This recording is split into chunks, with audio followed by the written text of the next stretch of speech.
Swastiastu. Assalamualaikum warahmatullahi wabarakatuh. Shalom namo buddhaya, salam sejahtera untuk kita semua. Pada kesempatan yang baik ini, saya selaku moderator pada kelompok akan membawakan hasil dari diskusi kelompok saya mengenai penegakan hukum pencurian ikan atau illegal fishing yang dilakukan di zona ekonomi eksklusif menurut hukum internasional.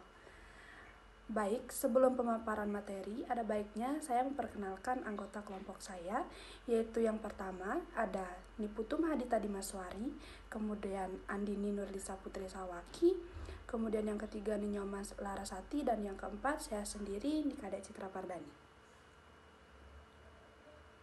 Baik, selanjutnya untuk materi pertama akan dijelaskan oleh Niputu Mahadita Dimaswari.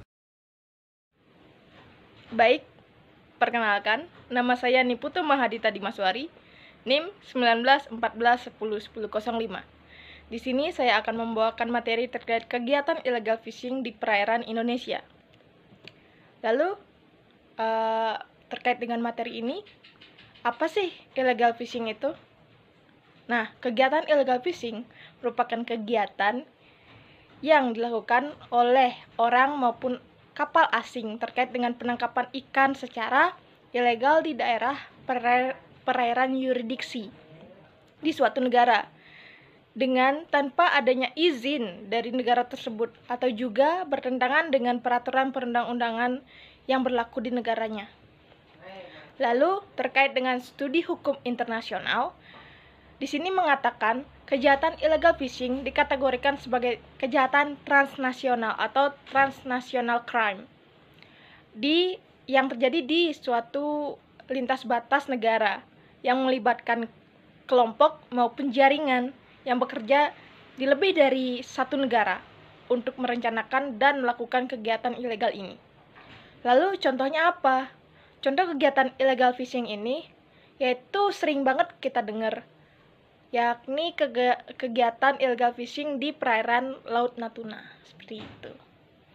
Perkenalkan, nama saya Andini Nurlisa Putri Sawaki dengan NIM 19141010006. Di sini saya akan menjelaskan materi mengenai kebijakan hukum pidana dalam penanggulangan tindak pidana pencurian ikan.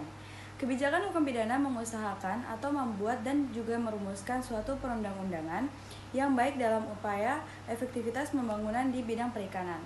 Kebijakan hukum pidana di bidang perikanan dituntut untuk dapat mengatur agar hukum pidana dapat ditegakkan secara konkret sehingga seseorang dijatuhi hukum pidana. Rumusan ketentuan tindak pidana di bidang perikanan berfungsi sebagai pengendali yang memberikan berbagai jenis landasan dalam sistem hukum pidana. Kebijakan formulasi yang ada di dalam hukum pidana pada umumnya bertujuan untuk memberikan efek jera bagi pelaku tindak pidana termasuk pada pelaku tindak pidana perikanan, sehingga dengan adanya ancaman pidana yang ditetapkan dalam Undang-Undang Perikanan dan juga undang-undang terkait diharapkan dapat mengurangi angka tindak pidana perikanan. Kegiatan illegal fishing telah memberikan banyak kerugian bagi negara, sehingga pemerintah Indonesia melalui Kementerian Kelautan dan juga Perikanan mulai menyusun program pengawasan dan pengendalian sumber daya kelautan dan juga perikanan. Dalam penanganan illegal fishing, diperlukan peraturan perundang-undangan yang dijadikan pedoman dalam menindak para pelakunya. Berdasarkan Konvensi Perserikatan Bangsa-Bangsa tentang Hukum Laut 1982 atau United Nations Convention on the Law of the Sea 1982, pemerintah Indonesia telah meratifikasi dengan Undang-Undang Nomor 17 Tahun 1985 tentang Perikanan. Kemudian dikeluarkan lagi Undang-Undang Nomor 31 Tahun 2004 tentang Perikanan, contoh Undang-Undang Nomor 45 Tahun 2019. Hal ini bertujuan agar para pelaku illegal fishing dapat ditindak sesuai dengan peraturan yang ada. Pemerintah Indonesia membuat Undang-Undang Nomor 31 Tahun 2004 tentang Perikanan, contoh Undang-Undang Nomor 45 Tahun 2009 sesuai dengan ketentuan hukum internasional dalam bidang perikanan dalam mengakomodasi tentang illegal fishing. Kemajuan teknologi yang berkembang saat ini dalam pelaksanaan penegakan hukum di laut, undang-undang sangat penting karena menyangkut kepastian hukum dalam sektor perikanan. Upaya penegakan hukum tidak bisa lepas dari 4 hal berikut ini. Yang pertama yakni peraturan perundang-undangan yang menjadi dasar hukum. Yang kedua mengenai sarana dan prasarana yang menjadi alat untuk menegakkan hukum.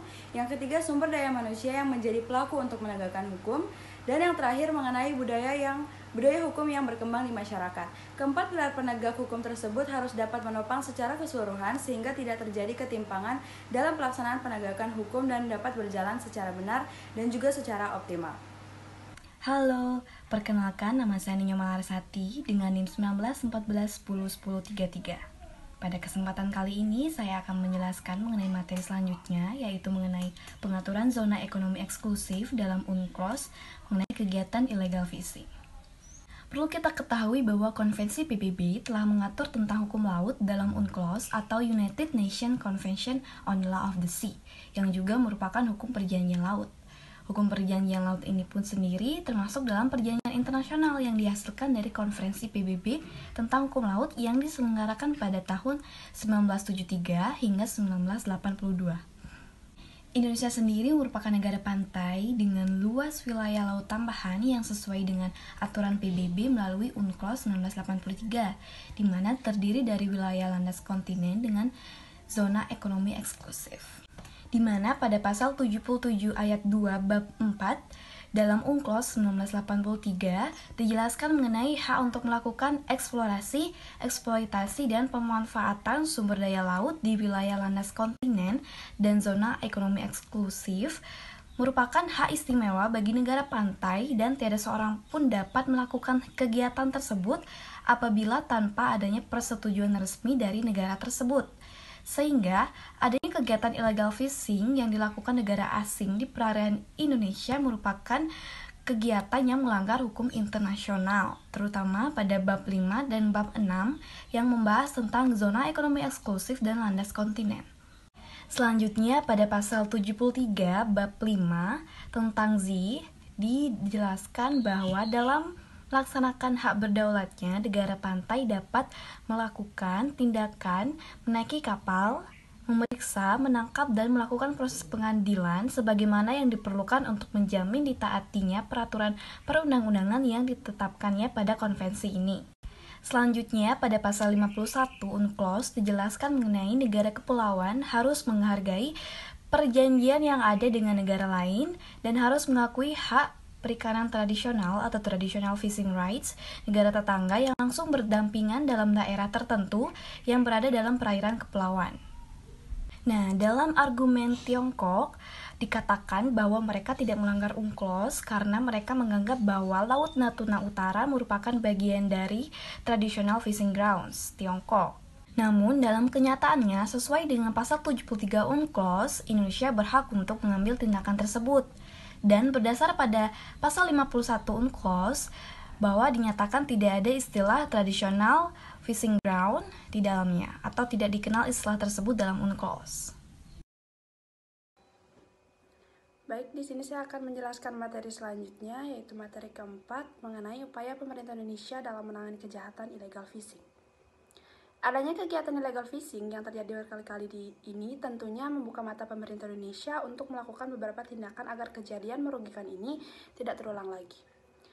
Beberapa langkah yang dilakukan Indonesia dalam menghentikan kegiatan illegal fishing ialah yang pertama yakni meningkatkan pertahanan dan keamanan di wilayah-wilayah rentan terjadi ilegal seperti di perairan Natuna dengan menambahkan kapal patrol, juga melakukan latihan pada pasukan TNI serta meningkatkan fasilitas keamanan. Kemudian yang kedua yakni pada kasus Natuna, Indonesia mengubah nama sebagian wilayah Laut Cina yang masuk ke dalam peta yurisdiksi ZII Indonesia menjadi Laut Natuna Utara. Kemudian poin yang ketiga yaitu pemerintah membuat peraturan kebijakan Undang-Undang Nomor 45 Tahun 2009 khususnya pada pasal 69 ayat 4 Tahun 2009 yang menunjukkan upaya pemerintah untuk melakukan pembakaran atau penenggelaman terhadap kapal asing yang melakukan penangkapan ikan secara ilegal di Indonesia, khususnya di Natuna. Penenggelaman ini tentunya bertujuan untuk dapat memberi efek jera pada pelaku kejahatan illegal fishing. Baik, sekian yang dapat saya jelaskan mengenai upaya pemerintah Indonesia dalam menangani kejahatan illegal fishing. Selanjutnya saya kembalikan ke moderator. Terima kasih. Demikianlah presentasi yang dapat kelompok kami sampaikan pada kesempatan kali ini. Adapun kesimpulan yang dapat kami tarik dari hasil presentasi yaitu potensi kekayaan sumber daya perairan di Indonesia merupakan sesuatu yang harus dijaga. Adanya kegiatan illegal fishing ialah masalah yang serius yang harus ditangani dengan tegas. Seperti yang telah diatur dalam UNCLOS 1982 tentang ZII dan landas kontinen, Indonesia sebagai negara pantai memiliki hak untuk melakukan eksplorasi, eksploitasi, dan pemanfaatan sumber daya laut di wilayah landas kontinen dan zona ekonomi eksklusif merupakan hak istimewa bagi negara pantai dan tiada seorang pun dapat melakukan kegiatan tersebut apabila tanpa adanya persetujuan resmi dari negara pantai tersebut. Sehingga, adanya kegiatan illegal fishing yang dilakukan negara asing di perairan Indonesia merupakan pelanggaran hukum laut internasional.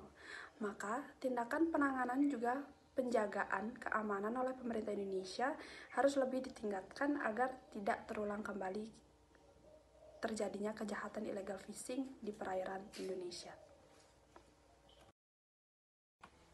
Adapun saran yang dapat kami sampaikan kepada pemerintah agar lebih serius dalam menangani kasus kegiatan illegal fishing dan juga jangan sampai lengah akan pengawasan perairan Indonesia. Pemerintah juga harus lebih maksimal dalam mengelola perairan Indonesia dengan pemanfaatan ZII agar negara lain tidak mudah mengklaim atau memanfaatkan sumber daya perairan Indonesia lagi. Baik, demikianlah presentasi yang dapat kelompok kami sampaikan. Mohon maaf apabila ada kesalahan yang disengaja maupun tidak sengaja. Akhir kata, saya tutup dengan Parama Santi. Om Santi Santi Santi Om. Assalamualaikum warahmatullahi wabarakatuh. Shalom Namo Buddhaya. Sampai jumpa di lain kesempatan. Terima kasih.